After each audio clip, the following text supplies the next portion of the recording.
മുറപ്പെണ്ണ്. രചനാ സംഭാഷണം മൈഥിലി മിത്ര. ഭാഗം 66.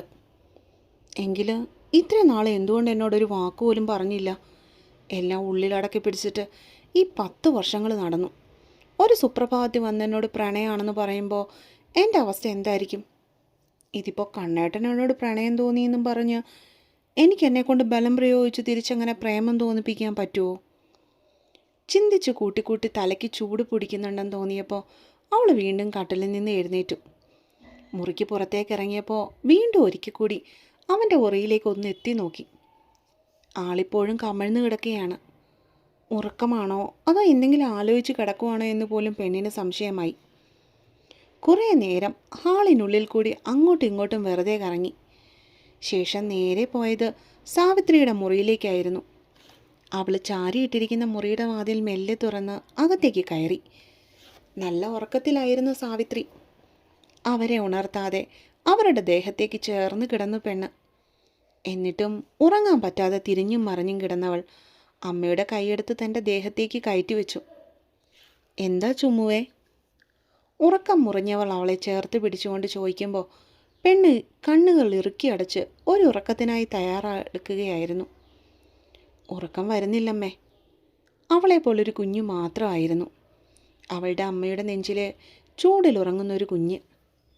സാവിത്രിയുടെ തട്ടിക്കൊടുക്കൽ കാരണമോ അതോ രാത്രി മുഴുവനും ഉറക്കളച്ചതിൻ്റെ ക്ഷീണം കാരണമോ കുറച്ച് താമസിച്ചുവെങ്കിലും ചുമ്മു ഉറങ്ങിത്തുടങ്ങി.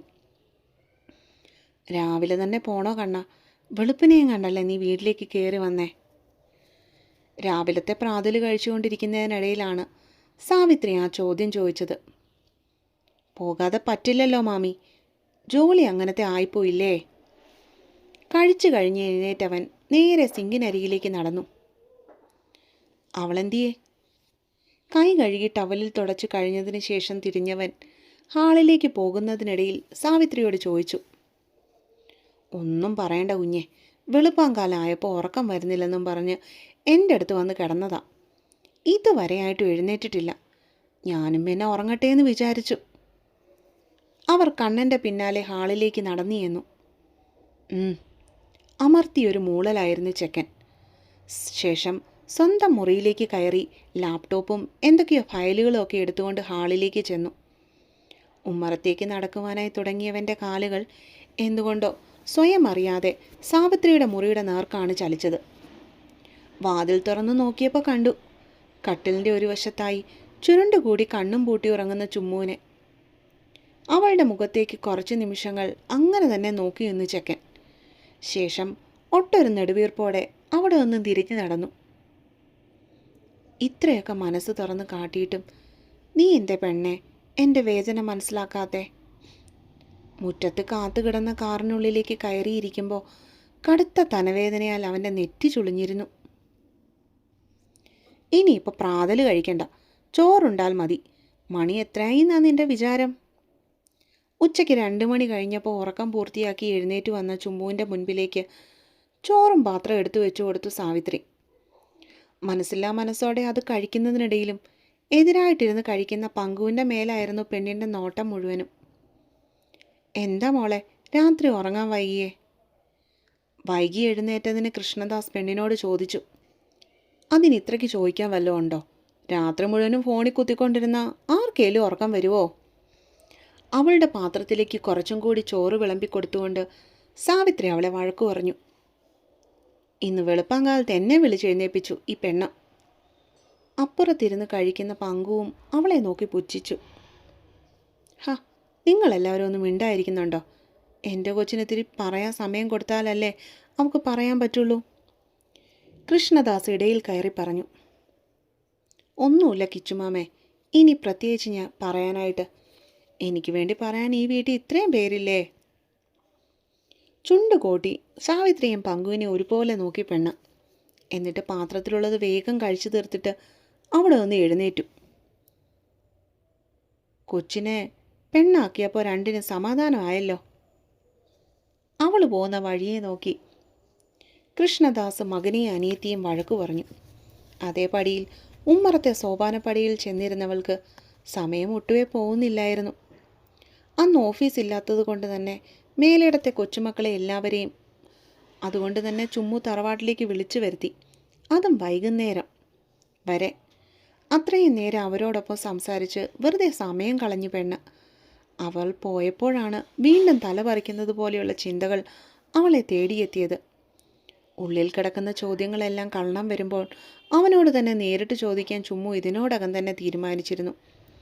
അതുകൊണ്ട് തന്നെ സന്ധ്യയ്ക്ക് വിളക്ക് വെച്ച് കഴിഞ്ഞതിൽ പിന്നെ അവളുടെ നോട്ടം മുഴുവനും മുറ്റത്തേക്കായിരുന്നു. കണ്ണനെ തേടി. മണി 7 8 9 കണ്ണൻ സ്റ്റേഷനിൽ നിന്നും വന്നില്ല. ചുമ്മു, അത്താഴം കഴിക്കാൻ വായോ? പല പ്രാവശ്യം മായമ്മയും പങ്കും വന്ന് നിർബന്ധിച്ചതിന് ശേഷമാണ് അവൾ കഴിക്കാൻ വേണ്ടി പോയത് തന്നെ.